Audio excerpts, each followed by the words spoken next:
Hello, Ross. Good evening, Charlie. How are we doing, my man? I was doing my thing again. I never get it perfect.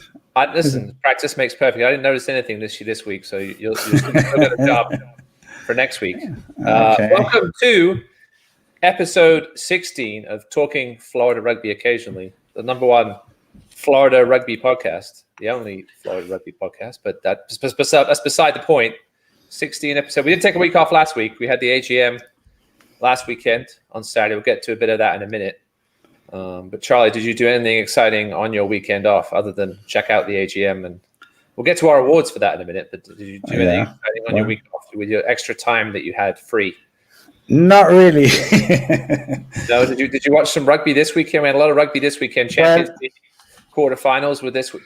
Champions Cup. I'm thinking of a completely different sport, but Champions Cup quarterfinals. Well, two yesterday and two today. I just watched the Australian Super Rugby final, and having watched the North versus South game the previous week, this one was so boring. I don't know what's going on. It's such a big difference. Rugby Australia is going through a bit of a time of transition at the moment. Rugby Aotearoa was outstanding. The North-South game, full of pace. You have to think New Zealand will be favourites to not lose many games between now and the next World Cup. Obviously isn't until 3 years, but they have a lot of talent down there in both the North and the South Island, as we saw in that game. We don't have a sponsor today, so I have no one to thank for sponsoring us. But if you'd like to sponsor for other rugby, get in touch with Charlie or myself. I have to say, the sponsors don't just come up by themselves. You have to go and pull them in. And to be honest, I probably didn't do enough for that. So listen, we appreciate any support that anybody can provide. Just helps goes to equipment. We can see Charlie's fancy new headphones that he's got, so I can't hear myself echoing.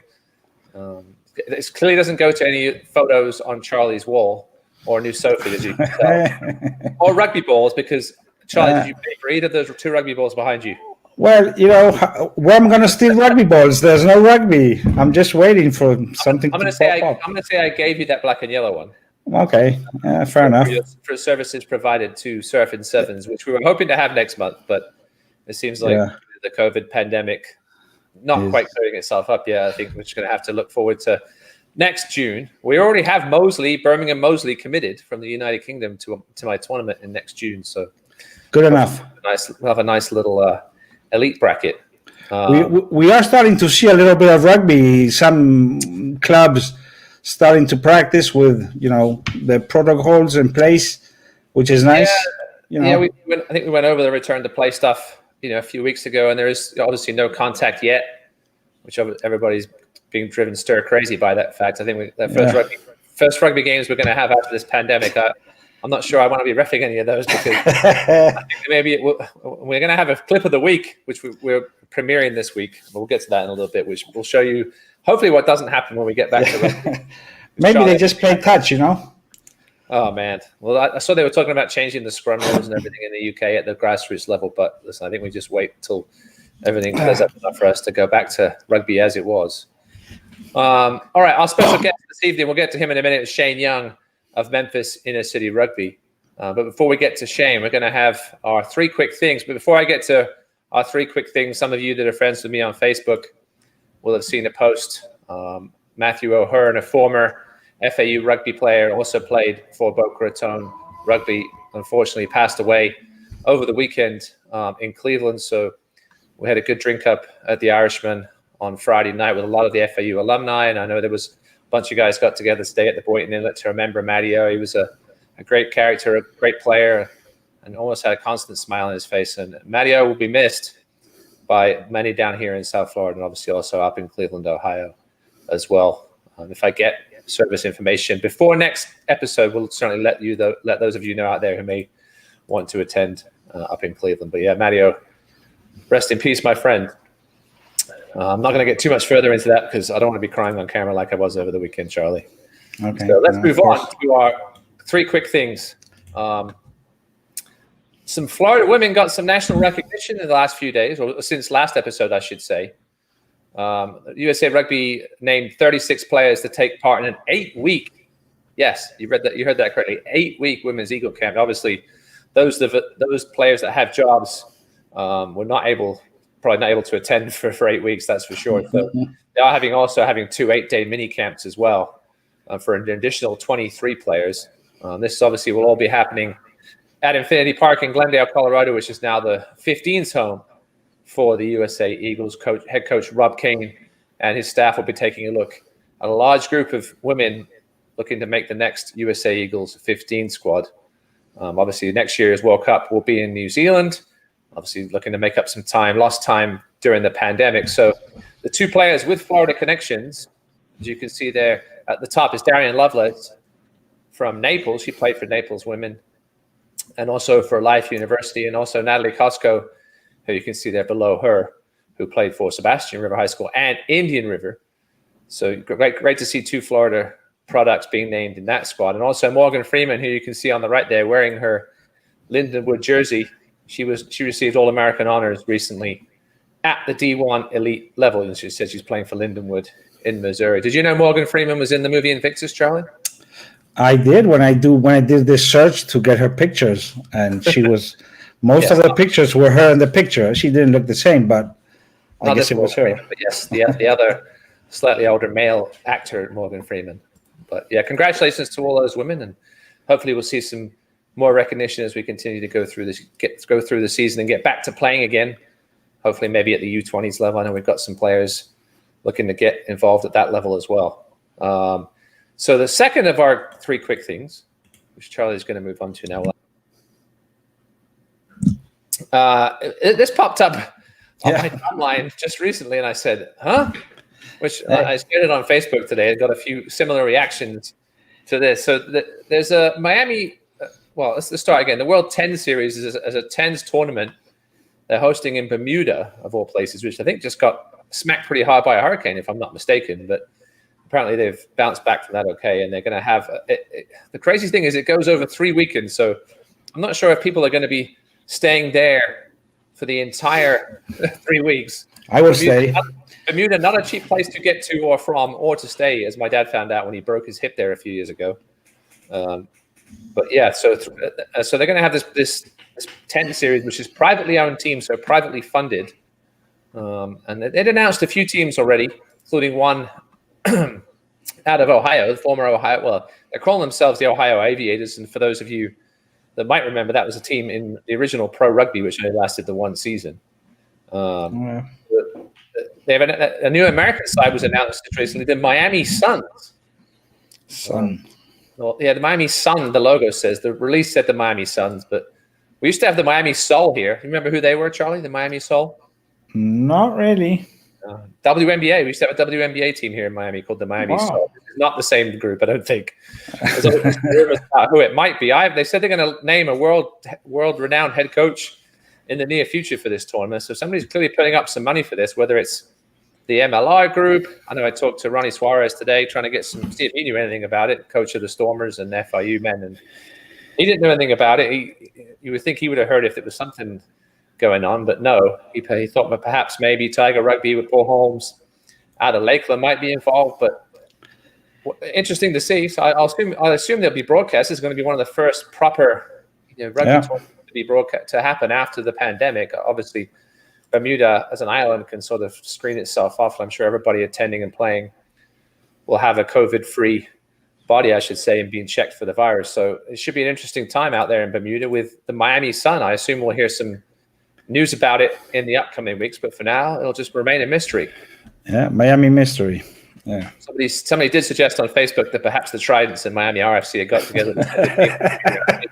Do you understand the financial ramifications of a trip like this? I assume most Florida rugby teams would not have the financial wherewithal to go and spend 3 weeks in Bermuda, but you never know. Yeah. Actually, I guess it would be 2.5 weeks because you could probably get there and spend the 3 weekends there without going for 3 weeks. But anyway, let's move on to our third topic this evening. For a third quick thing, the Florida AGM was last Saturday morning, 10 a.m. Charlie and I were sort of discussing. There wasn't too many major things discussed. There was obviously a schedule split off after Kerry O'Malley. There was whispers going around that she wasn't going to be president again or run for president again, but she ended up running. And Keil McCauley, known to many in the Florida rugby community as Trini, he is the new treasurer of the Florida Rugby Union.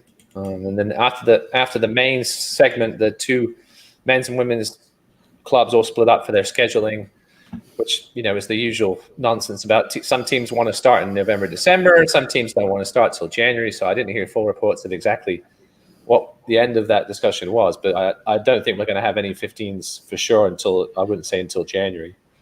Well, yeah, the most important opinion is from COVID when he wants us to start, not the teams actually. Yes, and they obviously went over the restarted play thing, and everybody's in a little different situation. And so the main thing about the AGM was the fact that it was via Zoom, which was the first time it's ever happened. I'm sure it's probably the largest attendance they've ever had. It saves everybody having to drive up to a central location. Like 60 people, I think.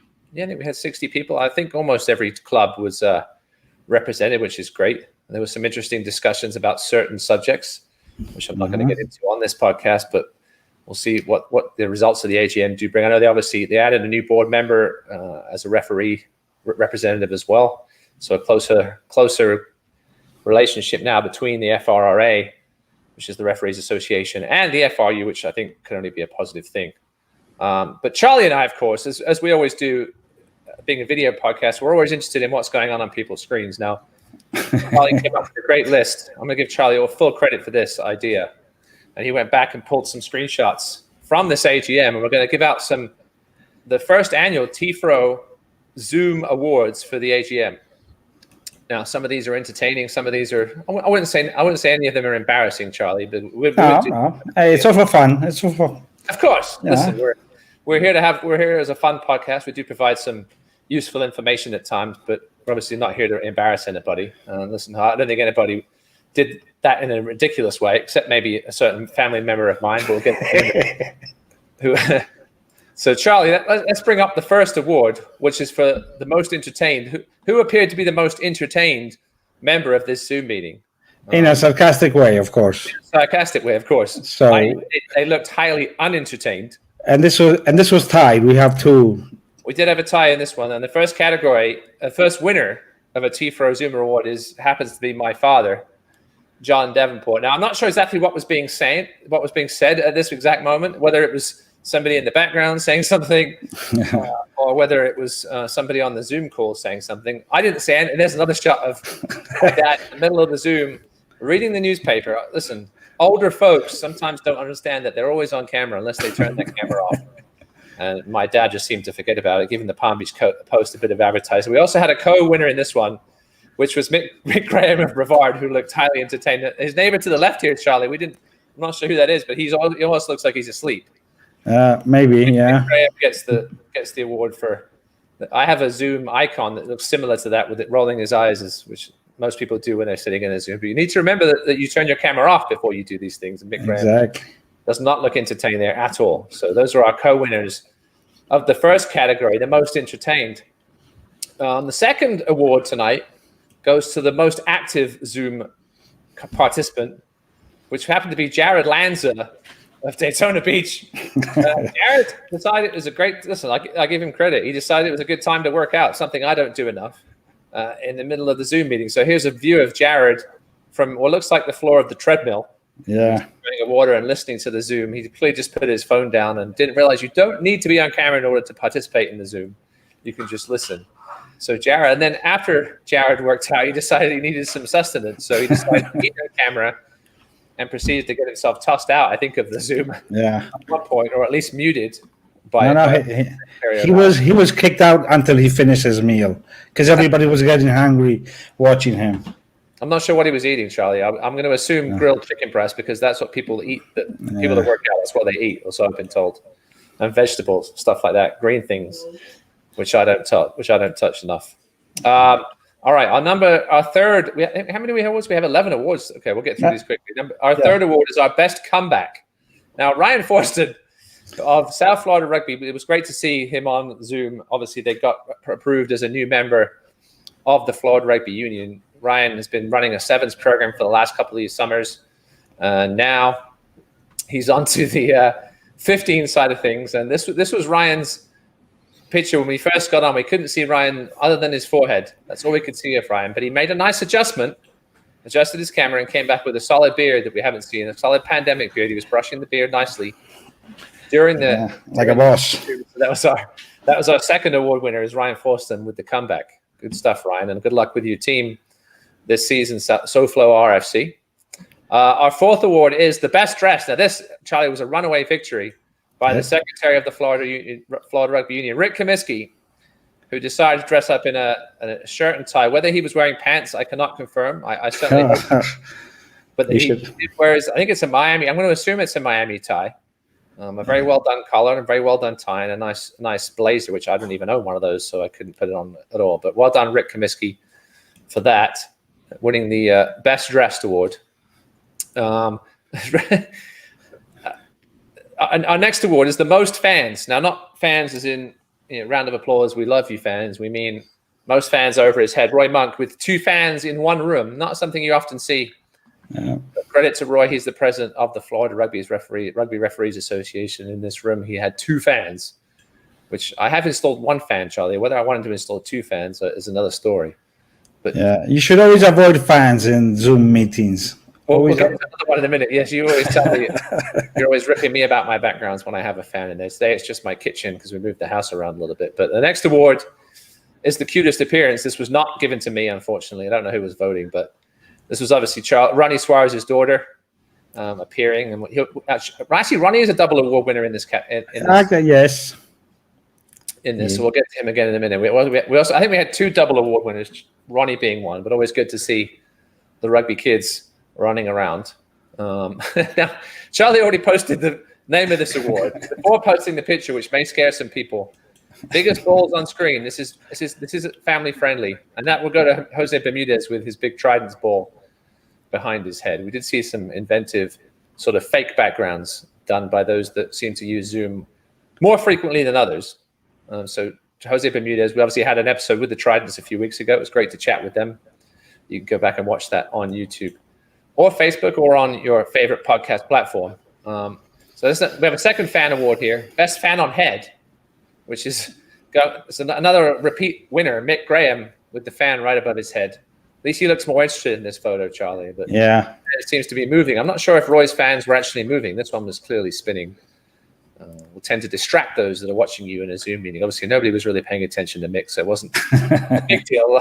But we will get to some people in a second here who people were paying attention to because they were actually talking in the Zoom. Creepiest background we're going to give to our esteemed GM, Evan Haig, with this mirror that looks like it belongs in a Halloween Horror's house somewhere. or some English manor from the 1960s. The only mirrors in my house, Charlie, are in the bathrooms. I'm not sure about your items, but I know they reflect light, perhaps reflect natural light in Florida. But I'll give Evan a break for that one. He did obviously have some useful information during the AGM. Oh yeah. Our second to last award winner is Kerry with just the light switch background. Listen, I know you can't always. We were expecting more. We were expecting much more from the president. I mean, I can't see anything. I've got my kitchen in the background today, but Kerry needs to do a bit of work on her background. She wasn't. We did have some fun with her earlier this season when we had her in her garden and a tree limb fell. Yeah. During the episode, but this one there's no trees inside her house that I know of. She's a great guest. She's a great guest. She just needs to improve the backgrounds. And it's great to have her as president again for another couple of years at least. And our final award winner We have to give credit to Ronnie. I think he may have just a rugby room. I've never been to Ronnie's house. Have you been to Ronnie's house, Charlie? Not to this one, no. Oh, not to this one, but it appears that he has an entire rugby room. Yeah, I did go to Rocco Prinz, a former referee of ours, does have a rugby closet in his office in Fort Lauderdale, or did. I don't know if he still works out of that office because he seems to be all over the country, anywhere but South Florida at the moment. But he did have a rugby closet with a lot of his stuff in it. It was more than a closet. It was a rugby room. I'll give him that, but not as big as this room. Ronnie's a pro. Ronnie's a pro when it comes to Zoom backgrounds. He has all sorts of jerseys up there. He's got some framed. He's got some hanging. He's got some scarves up there. And for a guy that doesn't appear to have too much free time, Ronnie gets an amazing amount of credit. There's obviously far too much New Zealand and FIU stuff up there for my liking, but we can't choose Ronnie's taste, unfortunately, in rugby teams. But obviously, one of the best coaches in the state and one of the best backgrounds as well. So those were our very silly rugby Zoom awards for TIFO for this year. So thanks everybody for getting through that. I hope everybody had at least a little bit of a giggle. And we're going to start a new segment today, which is now. So Charlie obviously has been videotaping Florida rugby games for how many years now, Charlie? Forever. Now, some of Charlie's viral clips you may have seen on some social media of some really serious rugby accounts. I remember a clip of a Boca game. Who's that against, Charlie? Against Naples. Yes, Boca Naples game of a hit that I think it was BB that made it. That BB Luberized from Boca that went real viral and got millions of views. But Charlie does have a lot of videos in his archive there, and I think we figured we'd make use of that, and we're going to have a clip of the day to discuss every week. Now, this one here is I'd never seen this clip before. I don't know where you found it, Charlie, but this is 2010. You can see how old those Boca jerseys are. So 2010, Old Boys game between Boca and Tridents. I can't tell which pitch this is. This is in Key Biscayne. I just have this video because I happened to play. I just went to see, and then they tossed me in, so my son taped it. You're actually playing in this game? I actually played. Yeah. Interesting. But I'm not going to show those clips. I'm sure you made some great kicks. You got a good foot. Oh yeah, that is true. I hadn't seen this clip before, and it reminded me of a wrestling move. Yeah. So let's take a look at this clip. I don't think a card was even issued. But they probably should have been. Charlie, go ahead and play this clip, and then we can chat about it afterwards. We should have this in slow motion, to be honest. And then it looks like Boca's going in to score, and what? Oh, my. There is a name for this wrestling move, and I can't remember the name of it. It's the jump and grab the guy by the neck and slam him. I can't tell if he scored. He may have done, but I hope that man's okay. Yeah, that's pretty crazy.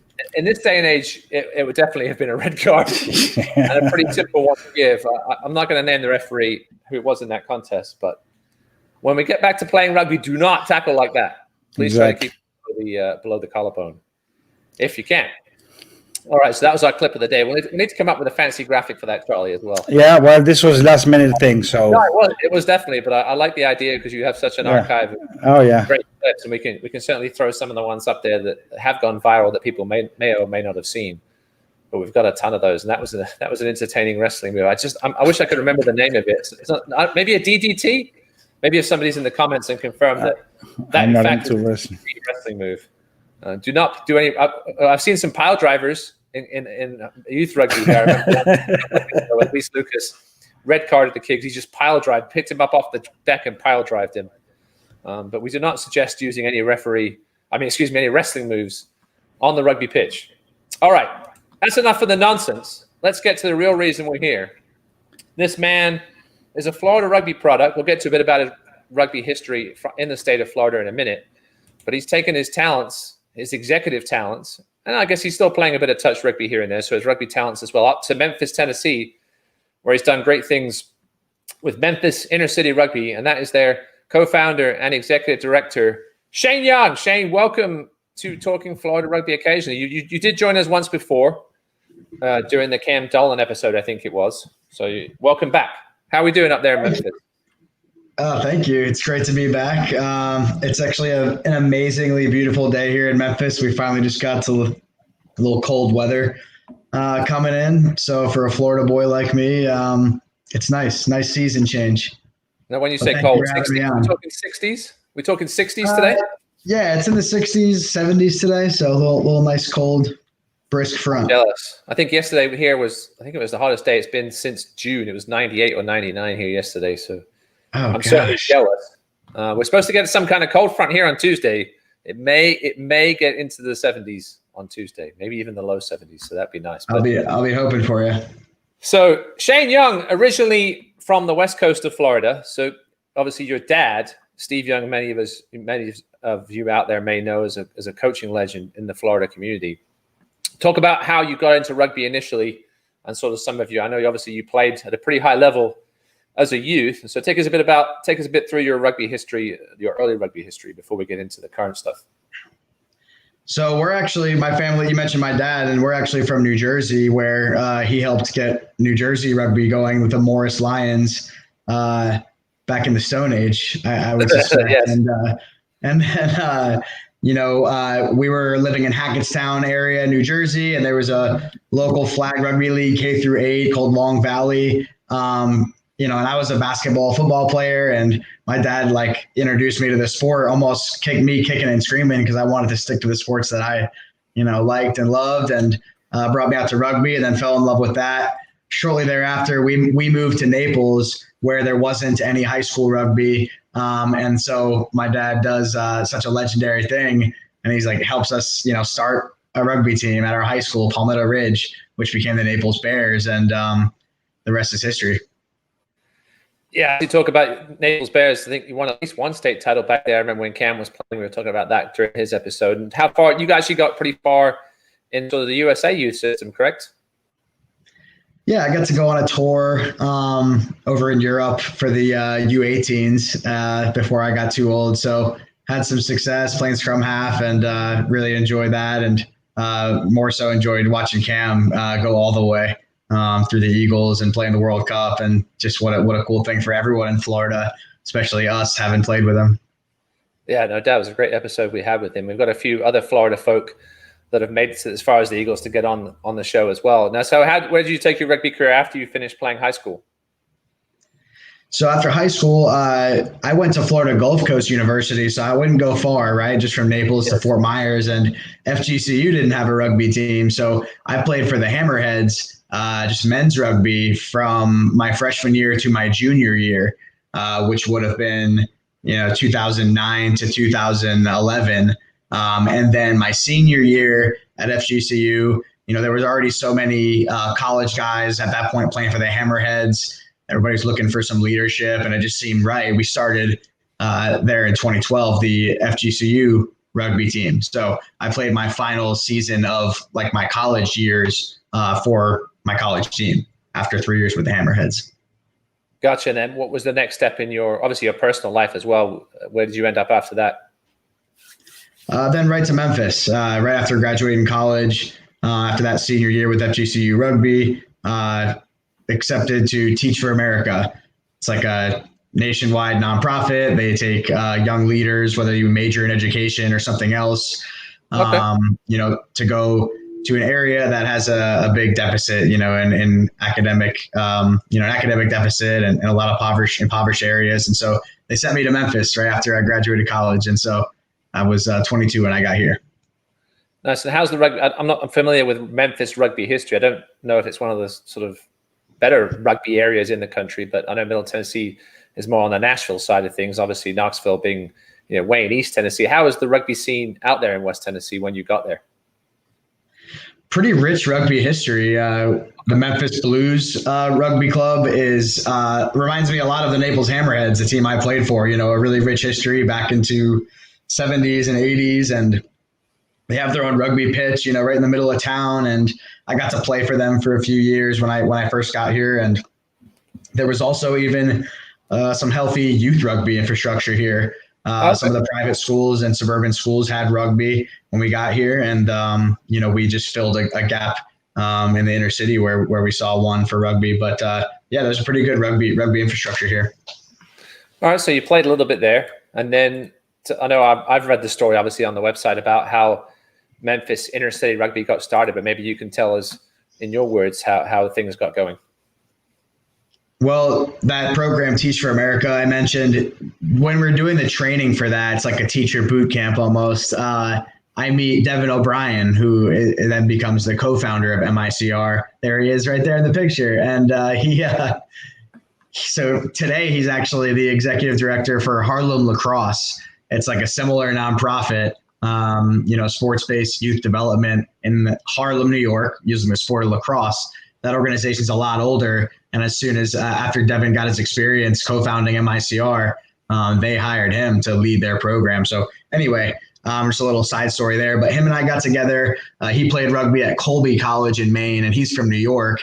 And so we met at Teach for America's Institute or boot camp. We talked about, just playing rugby when we got back to Memphis or tossing a ball around. And he ended up getting placed at Kingsbury High School, a high school here in Memphis. And we saw an opportunity to start a boys rugby team there, and we put it on the announcements, and we used his classroom, started a team. And that was our first year in Memphis, our first semester in Memphis in 2012. And then, we saw even more opportunity at other schools that didn't have football programs and no sports budgets, and what an affordable sport to play, right? And we could provide some, wraparound programming using this awesome sport, and kind of developed and scaled from there.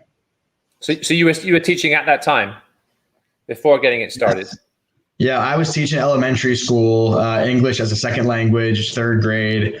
And then Devin, my co-founder, was teaching at high school. So we started the team at his high school, the first team. So then how did the idea of the inner city program come up between the two of you? There was this grant. Teach for America was offering this award called the Social Innovation Award. And it was just for Teach for America members and alumni who had projects going on in their community that they wanted to get funding for. And it was a $100,000 grant. Oh, wow. And so we didn't quite understand how big Teach for America was. And we thought, well, man, we got this team going and we're Teach for America, and no way anyone's got a cooler idea than we do. And, we don't even have to compete with outsiders. It's just within this network. So clearly we've got to apply. So we made this video. We developed the idea because we had to kind of make something official, right? It couldn't just be the rugby team at the school we started. You had to have a name, and an organization essentially to get funded. And so we quickly put together Memphis Inner City Rugby to try to apply for this grant, which we never ended up getting. Okay. But it helped us set up the infrastructure for what became our organization. Awesome. So what was your sort of primary goal for starting MICR? What did you really want to see happen there in Memphis? We wanted to expand opportunities, in the classroom and on the pitch. So, just increase opportunity to, grow in the classroom, grow on the pitch. We required our students from the get-go, even though we didn't have a lot of funding or we didn't have any staff or anything. We wanted to help our students apply to scholarships, apply to college, connect them with college rugby programs if we could, help them get jobs. And so they just fell in love with rugby so quickly, and it became such an entity for them that we kind of had to be more for them than just their coaches, because we were driving them home. We were finding out, what kind of challenges they were facing and how much potential they had. And we felt it natural as, young educators with no families, and lots of time, energy, and a desire to make a difference. We found out that there was a real, need that we could match with a service through rugby. And do you remember, how did you get your first session started, and how did you get the word out? Obviously, the rugby world, that's always the hard thing, is getting the word out into the communities, either via the school or you said via community projects. So this is what we're doing. So do you remember your first session you ever had, and how many kids showed up for that first session? Well, one of the stories that gets talked about a lot, people love this, our first team at Power Center Academy. So this is when Devin and I sort of not broke off from each other, but we scaled MICR for the first time. So he stayed at the original school, and then I went to Power Center Academy. That emblem is actually on the screen right now. And that's where I met Dr. Hunter. He was the principal there, and he was kind of embracing this idea we had, and we're outsiders, and he's got an obligation to protect his students in the school, frankly, from outsiders, from exploiting or trying to take advantage or not being authentic or coming in with a subpar idea or service. And so he embraced us and he said, you know what? They're not going to know what rugby is. I don't know what rugby is. There he is on the screen right there. That's Dr. Hunter. That's one of my best mentors. He's on the board of directors now for MICR. And he said, let's make an announcement for football. And that'll get the kids in the room. And it did. It got 40 or 50 kids in the room when they thought it was football. So bait and switch, played a rugby video, showed them the rugby ball, got a lot of funny reactions, and built a team from there. So did they not have a rugby team? I mean, a football team when you got there? No, they're a charter school, and a lot of charter schools are here in Memphis doing great academic work, but and great college counseling work, but they didn't have really any sports besides, I think, basketball and track at the time. So yeah. So how have things grown from there? Obviously, what was how have things grown from? How many kids are you up to now? Well, now we're serving around 300 student athletes in Memphis, and 45% of those students are girls. And so we're providing them a lot of different services. Rugby is just really at the bottom of the totem pole almost. I hate to say here on a rugby podcast because, of course, we love the game, but it just serves as a platform for us to do academic counseling for our students and alumni in college, career exploration, leadership development, travel opportunities, funding for transitional experiences, and we even promote the entrepreneurial ventures of our students. We have a lot of students going out and starting businesses, and so we support them in any and every way we can. And what you're seeing is just an infographic with a little bit of that data.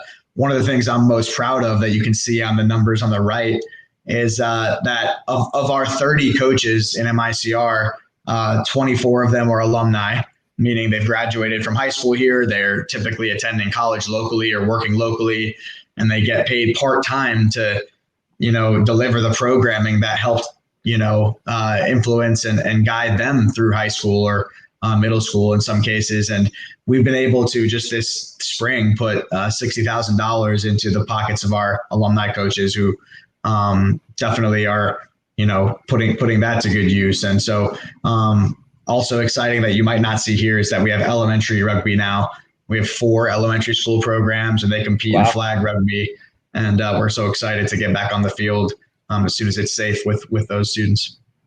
So as you said, it's more than just rugby. Obviously, how do you sell your program to to these schools that you go into? Say if there's a new school that hasn't got rugby, how do you go in there and sell it to them, Shane? Well, we just now kind of rely on our reputation, which is a blessing, right? We can kind of go in with our fancy infographics like I just showed you, and we could tell them, we're at 11 other partner schools. We have great alumni coaches who are trained and certified. By the way, this will cost your school nothing. This will cost your students nothing. And that's a huge appeal, right? Because a lot of the students have to pay an athletic fee. That's a major barrier. We even help with transportation. We help with nutrition. So you go tell an athletic director that you're going to take all that off their plate, and you're going to do it through an organization that's got a pretty good track record. That's music to their ears in some cases. Obviously, you have some of these media films that Charlie's showing. How I think you mentioned to us before the show that you've had 3 of them produced. So obviously, that's got to be an amazing recruiting tool as well. Talk about those 3 films that you've had produced about your program. Yeah, it's crazy. I've kind of gotten to become like a pseudo film producer because the story of Memphis is special. Our student athletes are so talented and inspiring, and they have great personalities, and they love the game. And so there is a great story there, and that's clear because of these 3 films that have been made. The Power of Rugby in 2014, The Rugby Boys of Memphis in 2016, and Dream Crazier about our state championship Freedom Prep girls in 2019. And they've all come together organically in very different ways. Obviously, they're several years apart, right? But we love being able to use those films to tell our story. We love that the filmmakers who came in to tell the stories had a great heart for our student athletes and told their story with dignity and cared about them. And we're so proud to say that even now, 2 of the filmmakers, Emmy-winning director David Darg is on our board of directors. He made The Rugby Boys of Memphis. we're in touch with the filmmakers from the girls' film, and they're, for example, giving Nia Bailey an internship opportunity to be in the film industry, and they're continuing to support our organization and wrap their arms around our student athletes. So the films have transcended the sport and even the stories that they told, because we continue to form relationships from the films. Awesome. Now, Charlie's definitely going to post where you can watch these films. Maybe you can fill us in first, though, quick, Shane, where people can go watch these.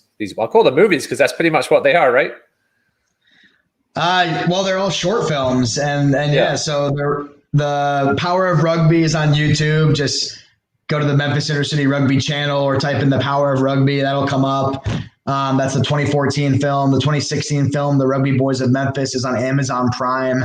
And then the recent 2019 Dream Crazier film by Nike, and what's the one playing on the screen now, is on YouTube. Just YouTube, search Dream Crazier Rugby Memphis or something like that, and it'll come up. Awesome. I want to give any spoilers of this latest one, but you said the girls won the state championship. So how was that? How was that for you? That was incredible, and it's such a testimony to what our organization wants to accomplish through a leadership pipeline of alumni. Faith Walker is there on the screen putting medals around her teammates' necks after they won first place in Tennessee. But the year before, Faith Walker was a senior playing for that team.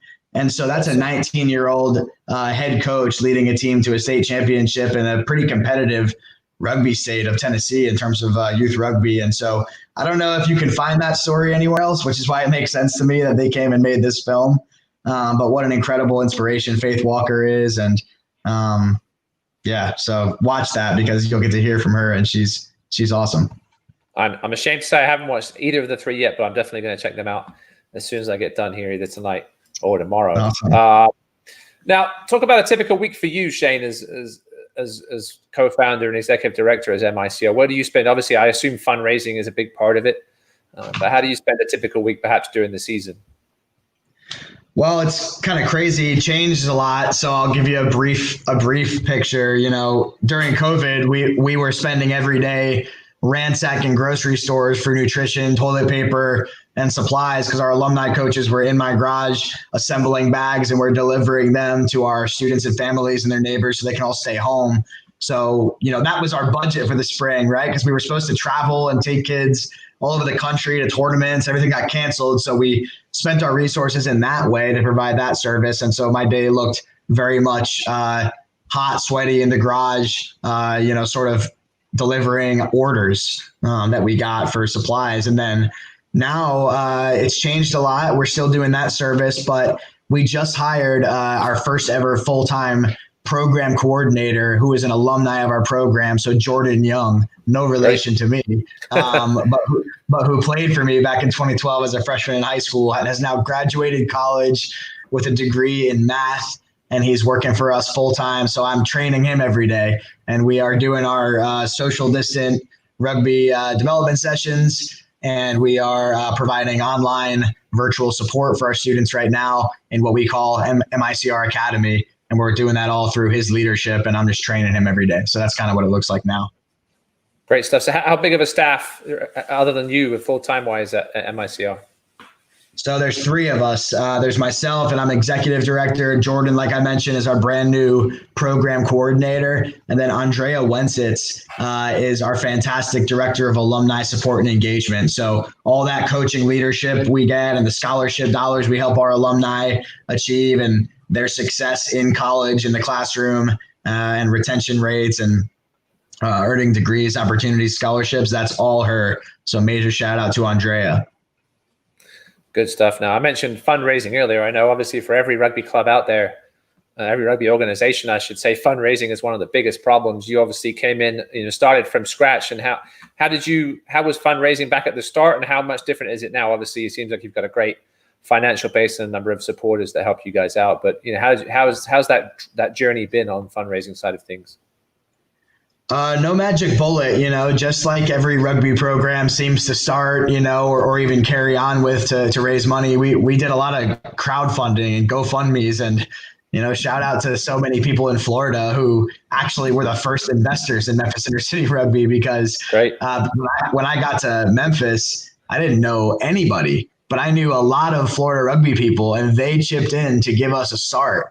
And then local people started to find out and donate, whether it was money or cleats or jerseys, uniforms. People started to wrap their arms around us, and then it took years before we ever got like a grant. So we started applying for grants, both government grants and foundation grants. And then I remember in 2014, a lot of credit goes to these films, the Power of Rugby. We won a trip to London for the Beyond Sport Awards. It's like the international like Grammys for sports for social change. And we applied for an award, basically saying we help change education in Memphis through the sport. And we were shortlisted for the award. We did not win the award, but we met a lot of very good people over there who ended up becoming big time, investors in our organization. And so today it's still a major struggle. We have to work really hard every day to ask for money and prove that we can spend the money the right way, so that we are worth people's philanthropic investment. But there's so many good people here in Memphis and around the country and around the world that have believed in us and believed in our kids. And so we're very lucky to be where we are. Awesome stuff. Other than fundraising, what are some of the biggest challenges that you face? I assume a lot of it is just people not knowing what rugby is. I assume by this point, we've been going since 2012. You've got the word out there that people know about your program. But what are some of the other biggest challenges you face with this program? Just bandwidth, it seems like, I know it probably seems like we have a huge infrastructure with our small staff of 3 people. And we do have about 30 part-time coaches. But, we do so much for each student athlete, and we don't measure impact by the amount of students we reach, and that are participating. We don't care if it's 1,000 or if it's 100. What we care about is that our organization moves the needle on their trajectory in life. And hopefully we can influence them or help them get to a stage that maybe otherwise they wouldn't have been able to get to, whether that be getting better grades or more opportunities post-graduation, or even leadership opportunities through our coaching program. We just hope to be that entity in their life. And so to do that, it requires a really, really wide approach. We have to be willing to make sure they have a ride to the things we're asking them to go to. And we're asking them to go to that, we have to make sure sometimes that there's nutrition there, because that's a big gap that our student athletes face. And, so having wraparound support and having the bandwidth to do that, the people to do that is the biggest challenge, because we want to deliver excellent programming no matter what we're doing. And we're always going to hold ourselves to that, no matter how many students we serve. And even just serving 300, it's difficult. So, but we're excited about it. No, you're doing an awesome job out there. Now, you mentioned one of the success stories bringing your 19-year-old state championship coach. Who are some of the other, maybe the individual success stories that have come out of this program that you'd like to highlight? Oh, there's so many, and we're excited because next year will be our 10th anniversary, believe it or not. We're in our 9th year right now. So in our 10th anniversary next year, it's a ways out now, but we're going to be bringing in a lot of our alums who have just been such great stories and representatives of the program as they've gone on to do fantastic things. But a few I can bring up now, Carlicia Beam graduated in that 2019 class, and she's now a sophomore at Dartmouth. She went on a rugby scholarship there. Jayla Hampton and Erica Caffey, 2 more of our young women who just signed scholarships, and they're attending as freshmen at Lindenwood University. By the way, shout out to Darian Lovelace, one of our favorite hammerheads, and Coach Jeff Lovelace's daughter, one of my great coaches that I had, and Calvin Gentry, who is the star of the Rugby Boys of Memphis film. I won't break the secret yet, but I'll just say some possible MLR stuff coming, but he's also getting ready to graduate college. He led the Memphis Tigers to a Sweet 16 appearance in Division II college. So, and then of course, Jordan Young, who just came on and works full time with MICR now, as an alumni. So we're so excited about all of them, and that's just to name a few. That's great stuff, man. Obviously, COVID has been an issue of late. You mentioned a little bit earlier about how that's changed things on your end. How do you see that changing things in the future for you guys? Well, hopefully it doesn't, right? Hopefully we're back, to normal in 2021. Right now, Memphis Intercity Rugby, our adapted services plan is to support students and families in non-rugby ways, food, nutrition, transportation, supplies, so they can stay at home. And then we're offering rugby development sessions that are socially distant, lots of coaches, small groups, no contact, skills training. So that's what we're doing now. That's what we're going to be doing throughout this fall. And hopefully we can escalate to contact and maybe some sevens competition. But we know right now that we're aiming really for things to get back to normal in 2021, and just being optimistic about that and getting ready to replug in, our favorite thing to do, which is get on the field and watch our kids do what they love. So it's a year-round program. You play some sevens as well when they're not in school. And I saw you did some international and national touring as well. Is that done school by school, or do you have sort of an all-star side that you've taken to tournaments? How's that working with you guys? Yeah, we have kind of an all-star program that kids can have access to, and that program does a lot of traveling around the country. And our kids have been to 17 states and 4 different countries since 2015. So we're excited about the opportunities we get through the global, nature of rugby, right?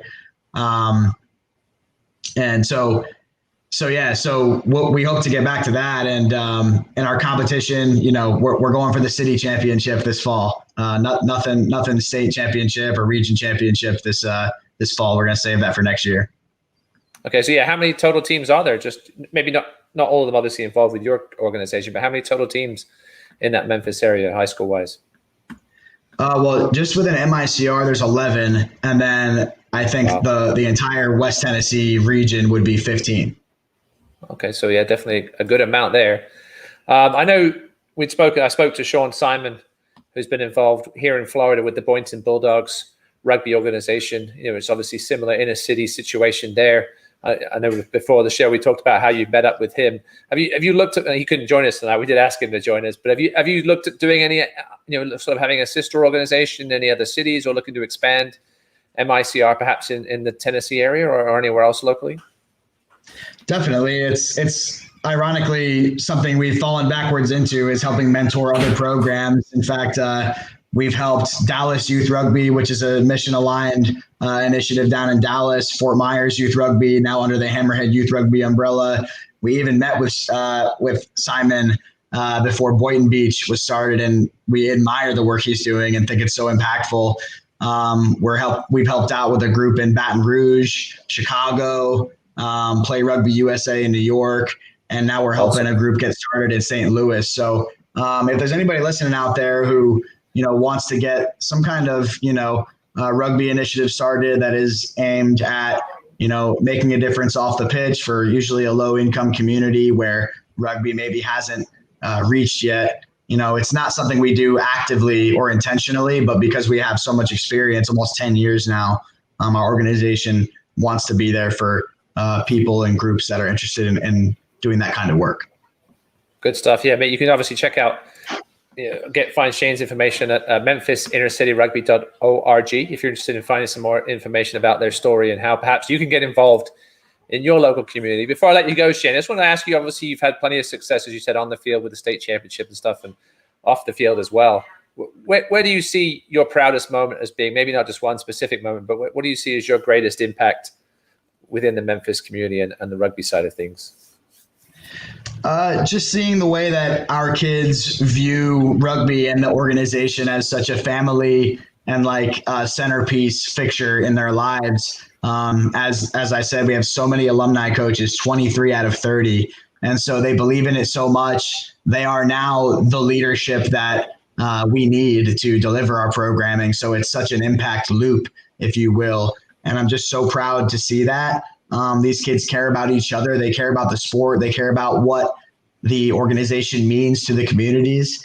And there was a great example of that just last 2 weeks ago.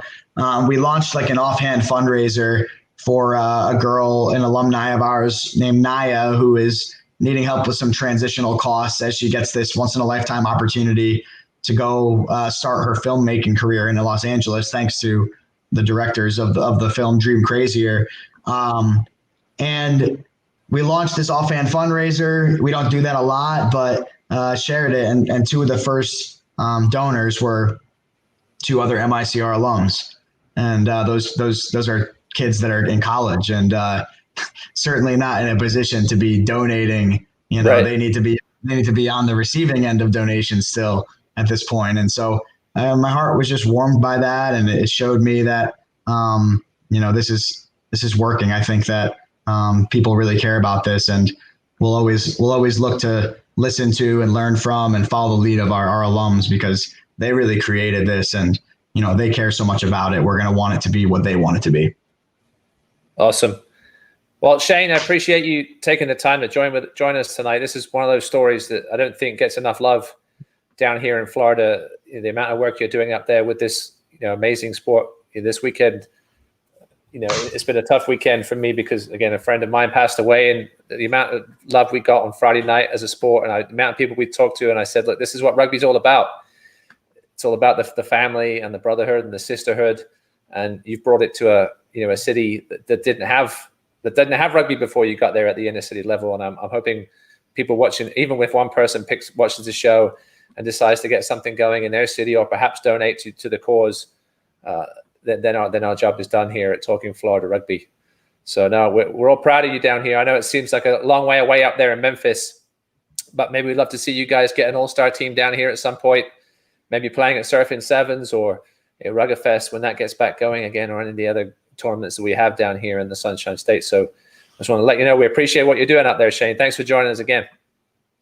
Well, before I go, I just want to say, Ross and Charlie, just thank you so much. It's so cool to just see what the page itself, Rugby in Florida has done. And I've loved following it since being a player in Florida, and what a cool service you provide to the entire state and everybody who cares about the sport there. And, I haven't been around Florida too much since 2012, and to be able to come on and tell our story, I do feel like a person that's still a Florida rugger, and just so proud to be that, and thankful for you guys and everyone in Florida who's helped contribute and followed and applauded and just paid attention to the story of MICR, because it is almost and essentially a Florida rugby story. So thank you guys so much. Yeah, Thank you, welcome. Shane. Charlie, listen, Charlie puts a lot of hours, hundreds of hours in behind the scenes and helping with this podcast and the website. And I think a lot of it goes unappreciated down here in Florida. But yeah, Charlie's going to post the 3 links for those films, which I think will really tell, a video story of what Shane's done up there in Memphis. And obviously, you can check out the replay of this TFRO on either YouTube or on Facebook. Charlie, obviously, on his Facebook page, posts all the links on there. And we now have all the information, all the replays on the audio-wise on any podcast platform you want to find it on, Spotify or Apple Podcasts, etc. I don't know who our guest is going to be next week, but hopefully we'll have somebody just as influential as Shane. Again, Shane, appreciate you taking the time to join us here on Talking Florida Rugby occasionally. Thank you so much, gentlemen. Bye, I man. appreciate you. Apologies for my lighting. I look like I'm in a hostage situation. It got dark very quickly here in South Florida. My one light is not doing the job, but I promise to be improved next time. Okay. You look great. Cheers, Shane. Cheers, Charlie.